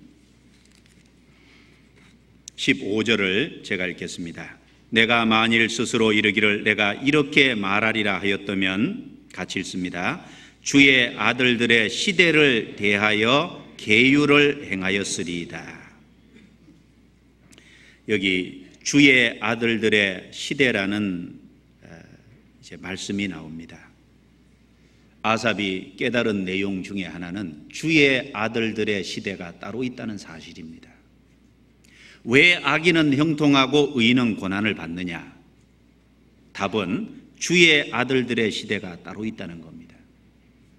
이 세상은 구원받지 않은 사람들의 시대입니다. 구원을 받은 사람들의 시대는 따로 있습니다. 우리가 죽음을 건너가서 하나님 앞에 섰을 때, 하나님을 만났을 때, 하나님과 영원히 함께할 주의 아들들의 시대가 따로 있습니다. 오직 우리의 시민권은 하늘에 있는지라 거기로서 구원하는 자 곧 주 예수 그리스도를 기다리노니 그가 만물을 자기에게 복종케 하실 수 있는 자의 역사로 우리의 낮은 몸을 자기 영광의 몸의 형체와 같이 병케 하시리라. 우리는 이 세상의 시민권이 아닙니다. 하늘의 시민권을 가지고 있습니다. 그 하늘의 시민권을 가지고 영광스러운 그 하나님 앞에서 하나님처럼 영원히 살고 하나님의 영광을 함께 누리는 주의 아들들의 시대가 따로 있다 그 말입니다.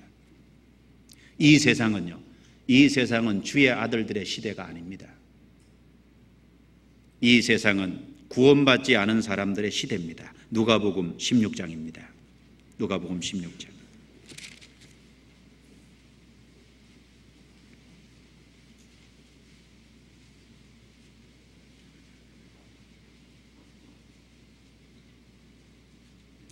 누가복음 16장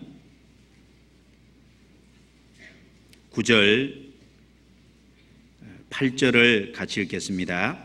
주인이 이 옳지 않은 정직이가 이 일을 지혜 있게 하였으므로 칭찬하였으니 이 세대의 아들들이 자기 시대에 있어서는 빛의 아들들보다 더 지혜로움이니라.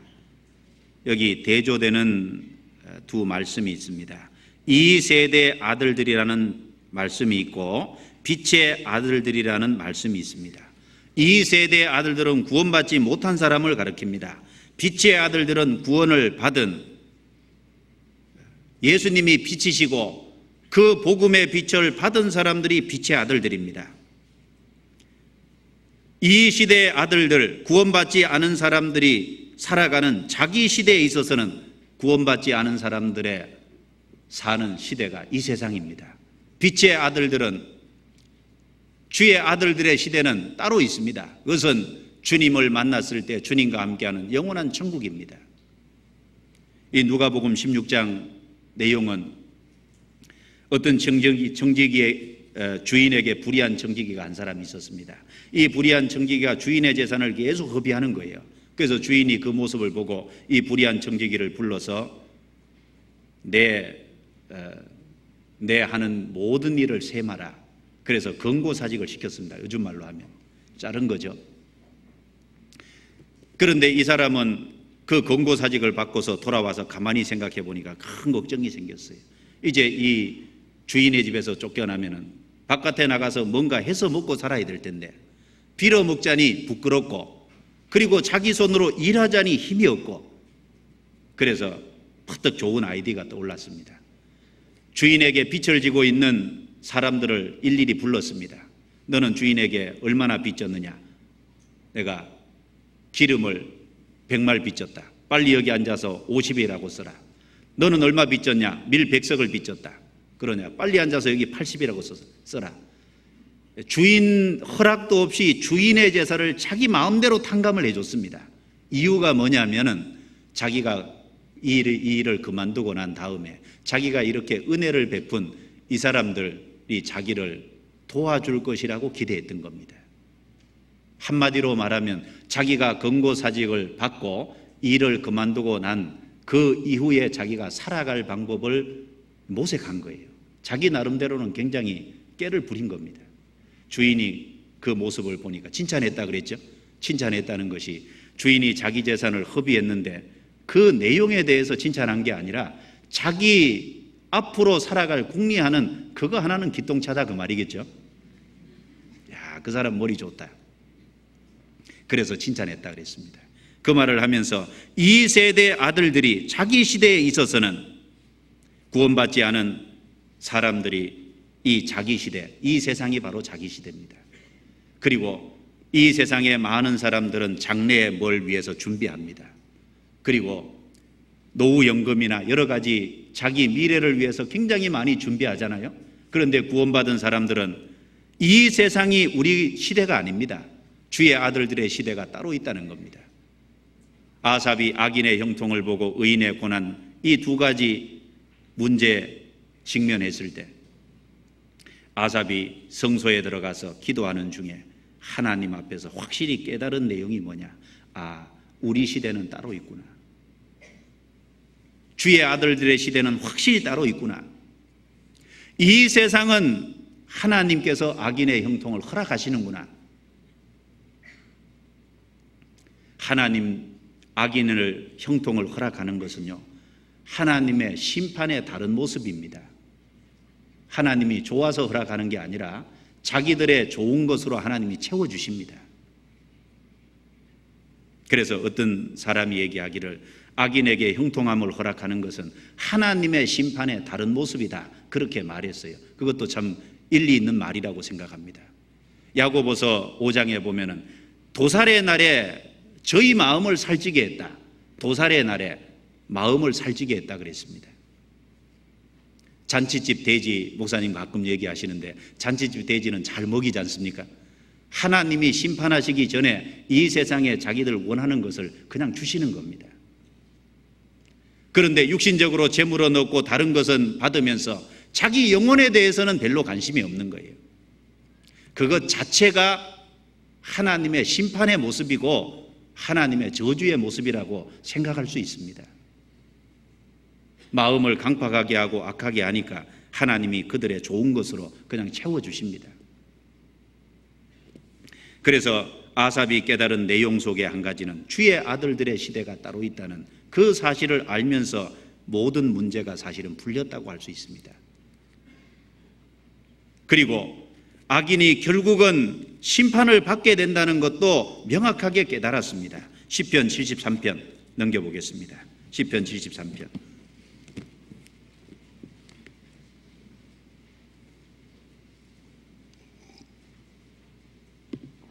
17절입니다. 하나님의 성소에 들어갈 때에야 저희의 결국을 내가 깨달았나이다. 주께서 참으로 저희를 미끄러운 곳에 두시며 파멸에 던지시니 저희가 어찌 그리 졸지에 항폐되었는가. 놀람으로 전멸하였나이다. 주여, 사람이 깬 후에는 꿈을 무시함같이 주께서 깨신 후에 저희 형상을 멸시하리이다.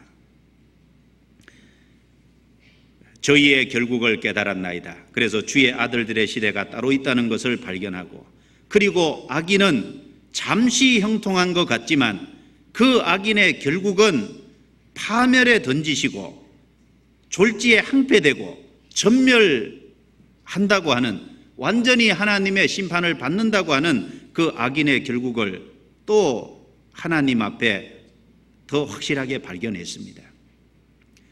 악인이 형통한 것은 여기 있는 말씀처럼 잠시입니다. 그리고 일시적이고 현세적인 것에 불과합니다. 그리고 악인은 여기 미끄러운 것에 두셨다는 것처럼 많은 재물을 얻고 건강하게 사는 모습처럼 보이지만 무덤 위에서 춤을 추고 있는 것이나 마찬가지라고 할 수 있을 겁니다. 어떤 전도자가 이 사람들의 모습을 이야기하면서 밑에는 지옥불이 끓고 있는데 그 위에 큰 웅덩이 위에다가 나무를 걸쳐놓고 그 위에 밑이 보이지 않게 여러 가지 그래도 덮어놓은, 그러나 그 밑이 안 보여서 그렇지 잠시 후에 그 밑으로 추락하는 그 모습과 마찬가지라고 할 수 있을 겁니다. 그리고 그걸 열어서 그 밑의 모습을 보여준다면 그렇게 즐기고 살 수, 사치스럽게, 그리고 이 세상 것을 쫓아서 마음대로 살 수 있겠습니까? 절대로 그럴 수 없을 겁니다. 그래서 결국은 미끄러운 곳이라고 했습니다. 재물이 많지만 그것이 영원한 것이 아니고 결국 그들이 갖고 있는 그 위치와 그 모습이 결국은 미끄러운 것, 결국은 미끄러져서 떨어질 그곳에 지금 있는 겁니다. 그리고 졸지에 항폐됐다는 것처럼 이 악인들은 지금 형통한 것 같지만은 죽을 때까지도 건강하지만은 그러나 죽자마자 졸지에 항폐됐다는 표현처럼 경각간의 음부에 들어간다고 하는 욥기 21장 말씀처럼 그 모습도 분명히 이해를 했을 겁니다. 욥기 21장 넘겨보겠습니다. 욥기 21장.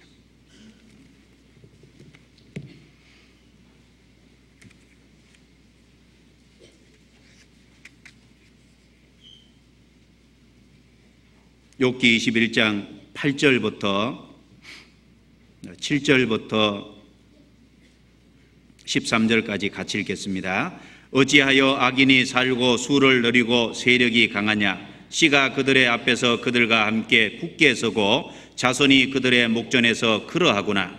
그 집이 평안하여 두려움이 없고 하나님의 매가 그 위에 임하지 아니하며 그 수소는 영락없이 새끼를 베게 하고 그 암소는 새끼를 낳고 낙태하지 않는구나. 그들은 아이들을 내어보냄이 양떼 같고 그 자녀들은 춤추는구나. 그들이 소고와 수금으로 노래하고 피립으로 즐기며 그 날을 형통하게 지내다가 경각간의 음부에 내려가느니라. 그 날을 형통하게 지내다가 평안하고 모든 것이 잘 되는데 졸지에 항폐됐다는 표현이나 경각간의 음부에 내려간다는 말씀이나 같은 겁니다. 악인은 결국 망하도록 되어 있습니다. 잠시 후에 그것을 살피면 그 악인은 아무도 없이 다 사라져 있을 겁니다. 그리고 사람이 꿈을 깬 후에 꿈을 무시한 것처럼 주께서 깨신 후에 저희 형상을 멸시하리이다. 그 말씀은 주께서 깨셨다는 건 하나님께서 주무시지 않죠. 그런데 왜 깨셨다고 했습니까? 이사야 40장에 보면 하나님은 주무시지도 않고 졸지도 않는다 그랬습니다. 그런데 주께서 깨신 후에 저희 형상을 멸하신다는 것은 하나님께서 악인의 형통을 가만히 보고 계실 때가 있습니다. 보고 계시다가 하나님이 개입하실 때가 있다는 겁니다. 깨신다는 건 하나님의 개입이 있다는 말입니다. 하나님이 의인에게 고난을 허락합니다. 기다리실 때가 있습니다. 하나님이 의인이 고난 속에서 더 견디기 어려울 때가 되면 하나님이 개입하십니다.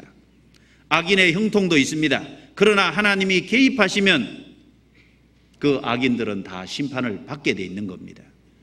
깨신다는 것은 개입하신다는 것을 얘기합니다. 노아 홍수 때 사람들이 이 마음이 이제 생각하는 것이 항상 악하고 강포가 땅에 충만하고 이 사람들의 모습이 온갖 세상의 좋은 것을 추구하며 사는 평안한 것 같았습니다. 그런데 하나님이 개입하시니까 어떻게 됐습니까? 8사람 외에 다 죽었습니다. 소돔 고모라 하나님이 개입하시기 전에 사람들이 사치하고 죄를 짓고 온갖 나쁜 일들을 하면서 음란한 행위를 하면서 잘 되어가는 것처럼 보였습니다. 그러나 하나님이 개입하시니까 하늘에서 유황불이 내려서 다 죽였지 않습니까? 하나님께서 개입하실 때가 있습니다.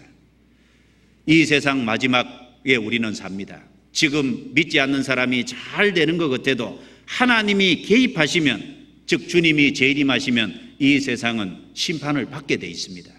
그래서 요한계시록 19장에 보면은 백마를 타고 주님이 이 지상 재림하실 때, 그리고 주님의 손에 쇠뭉둥이를 가지고 이 세상을 질그릇처럼 부수리라고 분명히 말하고 있습니다.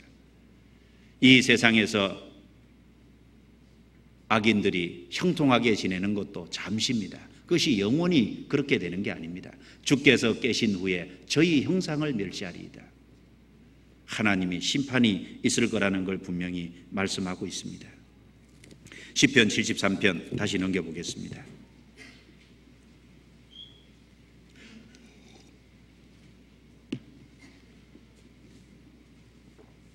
시편 73편 찾으셨으면 제가 21절을 읽겠습니다. 내 마음이 산란하며 내 심정이 찔렸나이다. 내가 이같이 우매무지하니 주의 앞에 짐승이 오나 내가 항상 주와 함께하니 주께서 내 오른손을 뻗으셨나이다. 그래서 잠시 악인의 형통함을 보고 부러워하는 마음 시작이 돼서 그것 때문에 이제 마음이 문제가 생기고 실족할 뻔했지만은 하나님의 성소에 들어가서 하나님을 가까이 하는 가운데 주의 아들들의 시대가 따로 있고, 그리고 하나님께서 이 세상에 악인에게 주는 형통은 잠시고 현세적이고 주님이 개입하시면 결국 그 모든 심판을 받게 될 거라는 걸 발견했습니다. 그걸 알고 나니까 자기가 잠시라도 하나님의 선하심에 대해서 의심을 품고, 자기 신앙이 잠시라도 문제가 생겼던 것에 대해서 하나님 앞에 너무 죄송했을 겁니다. 그래서 내 마음이 산란하며 내 심장이 찔렸나이다. 잠시라도 그런 생각을 했다는 것이 하나님 앞에 마음에 너무나 죄스럽고 미안한 마음이 들었을 겁니다. 그리고 자기가 너무나 하나님 앞에 우매무지하다, 지혜가 없기 때문에 하나님의 뜻을 잘 모르기 때문에 하나님의 말씀에 대한 지식이 부족하기 때문에 그런 생각을 했다는 것을 알았습니다. 그래서 내가 이같이 우매무지하여 짐승이오나, 그래서 잠깐 흔들렸지만 그 하나님 앞에서 바른 것을 깨닫고 나서 더 마음이 겸손해졌습니다.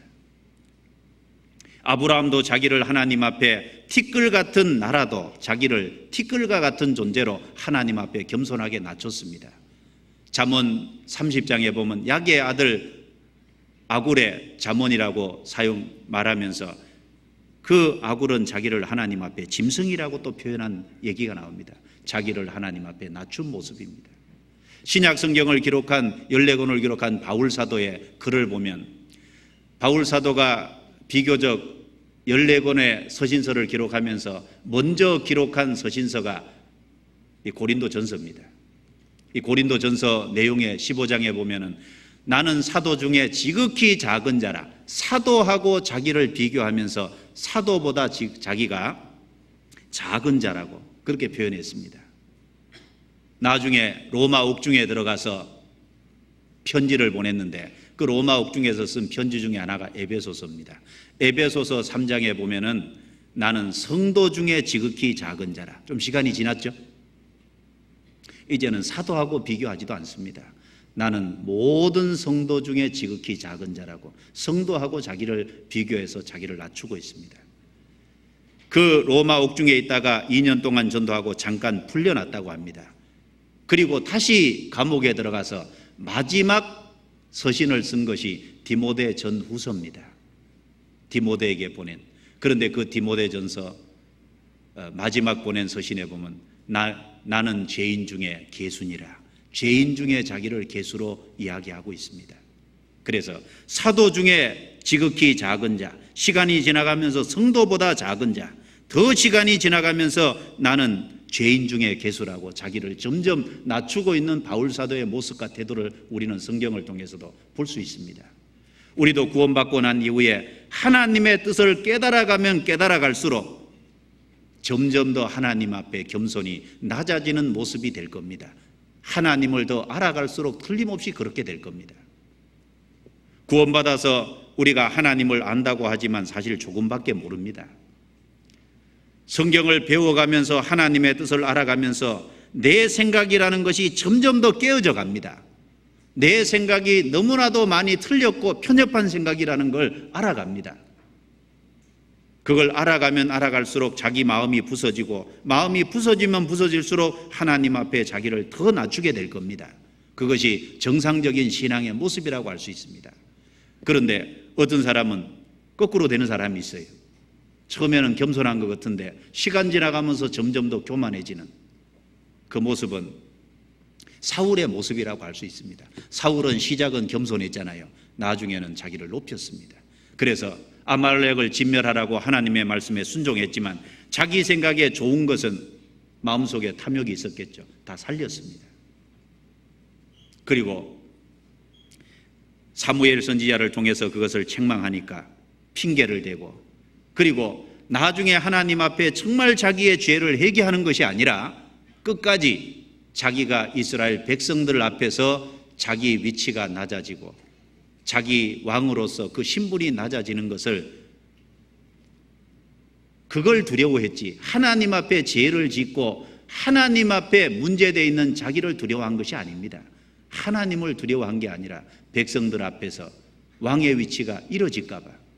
그래서 나중에 하나님이 다윗을 기름을 부어서 왕으로 세웠을 때 결국 그 왕이라는 위치, 그 시기함으로 인해서 죽을 때까지 결국은 다윗을 쫓아다니다가 결국 죽었지 않습니까? 교만한 모습입니다. 그런데 이 아삽은 하나님 앞에 깨달음으로 인해서 더 마음이 낮아졌습니다. 틀림없을 겁니다. 우리도 구원받고 하나님 앞에 깨닫는 것이 있으면, 그것이 무엇이 됐든지 간에 말씀을 더 깨달아가는 것이 있으면 마음이 낮아질 겁니다. 그러나 말씀을 가까이 하지 않고 하나님 앞에 바른 마음을 가지지 않고 살아가면서 이 깨닫는 것이 없으면요, 그 사람은 점점 더 교만해져 갈 겁니다. 거꾸로 될 수 있을 겁니다. 우리 자신은 아삽의 모습을 본받고 있는지 아니면 사울의 모습을 본받고 있는지 자기를 좀 돌아보는 것도 필요할 겁니다. 나는 구원받고 난 이후에 하나님의 말씀을 얼마나 깨달아가고 있는지 좀 생각을 해봐야 되겠죠. 내가 이같이 우매무지하여 주의 앞에 짐승이오나 내가 항상 주와 함께하니 주께서 내 오른손을 붙드셨나이다. 그렇습니다. 우리는 연약하지만은 그러나 우리가 주님을 앞세울 때 주님은 우리를 붙잡아 주십니다.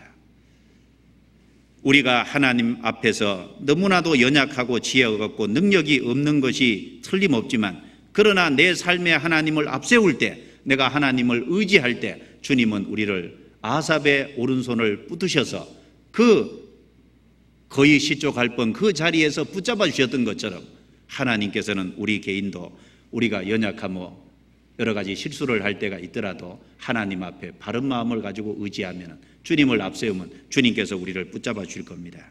그리고 주의 교훈으로 나를 인도하시고 후에는 영광으로 나를 영접하시리니, 그리고 아삽이 하나 더 생각한 것은 지금은 주님이 나를 교훈으로 인도하시고 후에는 영광으로 영접하시리니, 우리가 이것을 좀 깊이 생각할 필요가 있습니다. 후에는 영광으로 나를 영접하시리니, 지금 영광으로 영접하시는 게 아닙니다. 하나님 앞에 아삽은 지금 내가 이 세상에 살아가는 것은 하나님 앞에 인도를 받고 하나님 앞에 훈련받는 기간이구나, 아삽은 그걸 알았다는 겁니다. 그런데 그 하나님께서 인도하시는 그 방법이 뭐겠습니까? 말씀으로 인도하십니다. 그래서 말씀을 믿고 말씀을 의지하지 만들기 위해서 하나님은 말씀과 다른 환경을 자꾸 연출하십니다. 그래서 환경을 의지하는지 말씀을 의지하는지 하나님께서 계속 시험하실 겁니다.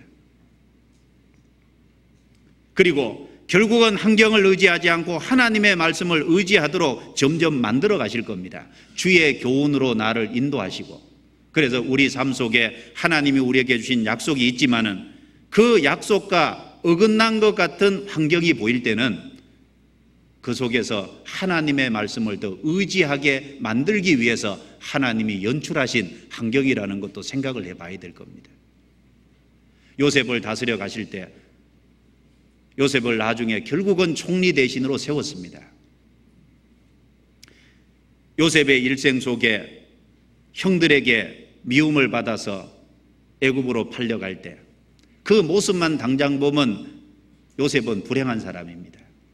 그리고 애굽에 내려가서 보디발의 집에서 종살이하는 그 요셉의 모습을 보면은 결코 좋은 모습으로 비춰지지 않을 겁니다. 불행한 사람으로 비춰질 수 있습니다. 그리고 억울한 누명을 쓰고 감옥에 들어갔습니다. 더 어려운 지경으로 갔습니다.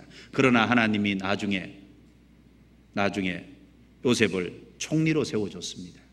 그런 여러 가지 하나님의 약속이 있지만, 하나님이 꿈을 통해서 나중에 치리자가 된다는 약속을 주셨지만 그 약속과 반대되는 환경으로 계속 몰아가셨잖아요. 그 환경으로 몰아가신 이유가 뭡니까? 그래도 약속을 끝까지 붙잡는지 하나님이 보시기를 원했을 겁니다. 우리 삶도 마찬가지겠죠. 우리 삶도 주의 교훈으로 하나님이 인도하십니다. 말씀으로 인도하시고, 그래서 말씀을 끝까지 의지하는 것을 보시기 위해서 또 만들기 위해서 말씀과 다른 환경이 연출될 때가 많습니다. 그럴 때 우리가 말씀을 의지하지 않고 환경을 의지한다면 그것이 우리가 신앙이 약하다는 증거고 우리가 아직 연약하다는 증거일 겁니다. 그래서 주의 교훈으로 나를 인도하시고 후에는 영광으로 나를 영접하시리니, 후에는 영광으로 영접하십니다. 지금이 아닙니다. 그래서 우리는 이 세상 지금은 영광 얻으려고 하면 안 될 겁니다. 지금 존귀를 받으려고 하면 안 될 겁니다. 지금 어떤 보상을 받으려고 하면 안 될 겁니다. 하나님은 후에는 영광으로 영접해 주신다 그랬습니다. 주님이 이 세상에 재림하시고 우리를 데려가실 때 하나님 앞에 영광스럽게 칭찬과 영광과 존귀를 얻도록 하나님께서 이끌어 주실 겁니다. 그때 웃을 생각하고 지금은 이 땅에 살아가면서 인도를 받는 시간이고 단련을 받는 시간이기 때문에 이 세상에서는 좀 눈물 흘릴 생각도 하고 고난받을 생각도 하고 어려움을 겪을 생각도 해야 될 겁니다. 그래서 후에는 영광으로 나를 영접하시리니, 이 후의 영광으로 우리를 영접하신다는 사실을 기억한다면 지금 하나님이 내게 어떤 보상을 해주지 않더라도 나를 좀 어려움 속에 넣을지라도 우리가 크게 원망하지 않을 겁니다. 그래서 잠언 31장에 현숙한 여자 쭉 얘기하면서요, 끝에 가면은 그 지혜로운 여자는 후일을 웃으며 그랬거든요. 지금 웃는다고 안 했죠? 후일을 웃으며 주님 앞에 섰을 때 웃을 그때 그것을 위해서 지금은 그 잠언 31장처럼 살려면요, 얼마나 수고하고 고생이 많겠어요. 그런데 그렇게 쭉 하면서 이 현숙한 여인의 마음속에 오로지 후를 기약하고 있는 겁니다. 그 후라는 게 언제겠습니까? 주님을 만날 때, 주님 앞에 섰을 때, 그때를 생각하고 현재는 그 고난을 감당하고 살아가고 있는 겁니다. 그래서 우리도 이 아삽처럼 우리도 이 말씀을 붙잡고 이것을 꼭 기억해야 되겠습니다. 그리고 나머지 25절부터 28절까지는 아삽의 다짐이라고 할 수 있습니다. 하늘에서는 주 외에 누가 내게 있으리요, 땅에서는 주밖에 나의 사모할 자 없나이다. 이제 이 사실을 발견하고 난 아삽은 새로운 마음, 이제 앞으로 남은 생애를 주를 위해서 어떻게 살 것인지 더 마음의 각오를 다지고 있습니다. 하늘에서는 주 외에 누가 내게 있으리요. 고린도전서 8장에 보면은 비록 땅에는 사람들이 많은 주와 많은 신이 있다고 하지만 우리는 한 주 하나님밖에 없다고 말씀했는데 그렇습니다. 이 세상에는 사람들이 많은 주와 많은 신을 섬깁니다. 그러나 구원받은 우리에게는 한 주 하나님밖에 없습니다. 하늘에서는 주 외에 누가 내게 있겠느냐? 우리는 한 주 하나님밖에 없습니다. 땅에서는 나의 사모할 자 없나이다. 그리고 이 땅에 살아가는 동안 이 세상의 소유물을 우리는 사모하지 않습니다. 그리고 동시에 이 세상에 있는 어떤 사람도, 그것이 비록 누가 됐든지 사람도 우리의 진정한 사모할 대상이 되지 않습니다. 우리가 진정으로 사모하고 우리 마음속에 가장 소중하고 우리 마음속에 품고 계신 분은 주님입니다. 우리는 한 주 하나님을 섬기고 우리의 모든 것이 되시며 우리 마음속에 가장 중심에 보좌를 내어드려야 될 분은 바로 주님이십니다. 땅에서는 주밖에 나의 사모할 자 없나이다. 우리 마음속에 이 세상에 헛된 것을 사모해서 안 될 겁니다. 이 세상에 어떤 사람을 사모하지도 않습니다. 그래서 우리 마음에는 오로지 주님만이 있습니다. 그래서 주밖에 나의 사모할 자 없나이다. 내 육체와 마음은 세잔하나 하나님은 내 마음의 반석이시요 영원한 분기시시라. 그렇습니다. 하나님은 내 마음의 반석이십니다. 유일한 반석이죠. 내가 의지해야 될 유일한 반석. 하나님은 영원한 반석이고 유일한 반석입니다. 그 하나님을 의지할 때 하나님은 나의 분기시시라 그랬습니다. 고대 사람들은 자기의 어떤 농사지을 밭과 땅을 가지고 있을 때 그 기업을 일구면 그 기업에서 자기 먹을 양식이 나오고 그 기업은 자기에게 소중한 겁니다. 마찬가지입니다. 하나님은 우리의 분깃이십니다. 하나님의 분깃은 자신의 백성이고 우리의 분깃은 하나님입니다. 우리가 하나님을 절대적으로 신뢰하고 하나님을 의지하고 하나님에게 우리의 모든 것을 투자할 때 하나님은 필요한 것을 다 주십니다.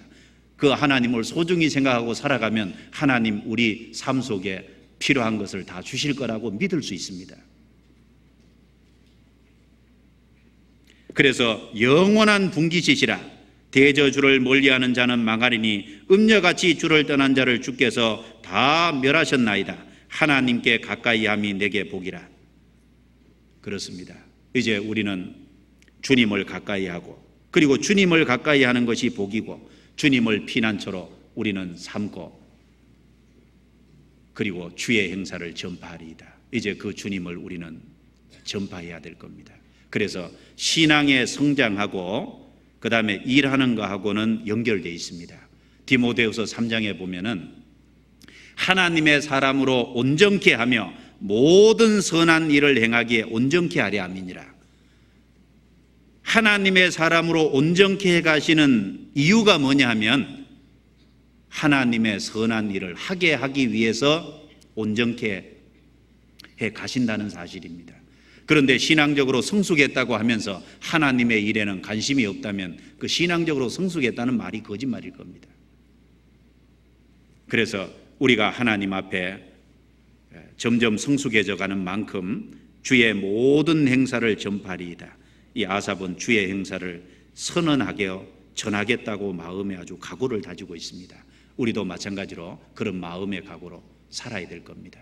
주님 오시기 전에 한 사람이라도 더 전도하다가 주님 앞에 서야 될 것입니다.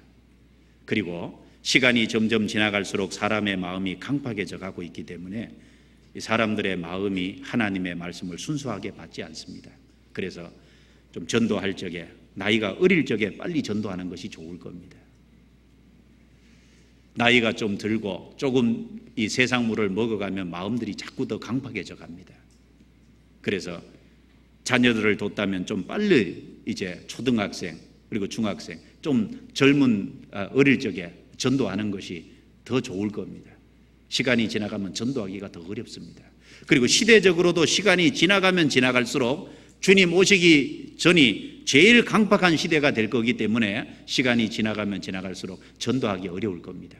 그래서 우리가 더 빨리 전도하고 그 일에 최선을 다해야 되겠습니다. 그래서 이 아삽의 신앙에 대해서 오늘 함께 생각해 봤습니다. 기도하고 마치겠습니다. 하나님 감사합니다. 귀중한 시간을 우리에게 허락하시고 또 아삽의 신앙을 통해서 우리 자신의 모습을 돌아볼 수 있게 해주신 것 감사드립니다. 아삽이 잠시 실족할 뻔했지만 주님을 가까이 함으로 하나님 앞에서 깨달음을 얻고 자신의 연약함을 알고 하나님께 더욱 의지하고 하나님을 위해 살기로 각오한 것처럼 우리도 주 앞에 너무나 연약하고 부족합니다. 하나님 보시기에 지혜가 없습니다. 하나님 보시기에 힘도 없습니다.